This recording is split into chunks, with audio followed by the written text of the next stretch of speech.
जब इस युग का पतन अपनी चरम सीमा पर था, जब धर्म के नाम पर व्यापार था, जात पात की दीवारें ऊंची थीं, बेटियां कोख में मारी जा रही थीं और नशा, अंधविश्वास, दहेज जैसी बुराइयां समाज को खोखला कर चुकी थीं, तब इस अंधकार में एक दिव्य प्रकाश प्रकट हुए संत रामपाल जी महाराज। वो केवल एक संत नहीं, बल्कि स्वयं पूर्ण परमात्मा का वह स्वरूप है जिनका अवतरण इस कलयुग में केवल एक उद्देश्य से हुआ है, पूरे विश्व का उद्धार करना। उन्होंने धर्म और समाज में फैले हर पाखंड को शास्त्रों के प्रमाण से तोड़ा और एक ऐसा क्रांतिकारी आंदोलन चलाया जिसमें सत्य भी था और समाधान भी।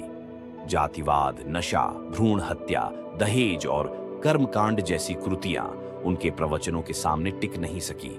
1994 से अब तक उन्होंने दिन रात एक कर दिया है, एक एक आत्मा के उद्धार के लिए। उनकी वाणी में वेदों का सत्य है और उनके आशीर्वाद में परमेश्वर की करुणा। अनगिनत लोगों को सांसारिक कष्टों से मुक्ति मिली और वे मोक्ष की राह पर अग्रसर हुए। उनका त्याग केवल बाहरी नहीं, वो तो स्वयं हर आत्मा के भीतर बसे हैं। यही कारण है कि वे न केवल एक संत हैं, बल्कि इस युग के जगत उद्धारक हैं। स्वयं पूर्ण परमात्मा के रूप में अवतरित हुए हैं। वो आ चुके हैं। अब प्रश्न सिर्फ एक है, क्या आप पहचान पाएंगे अपने उस परम पिता को?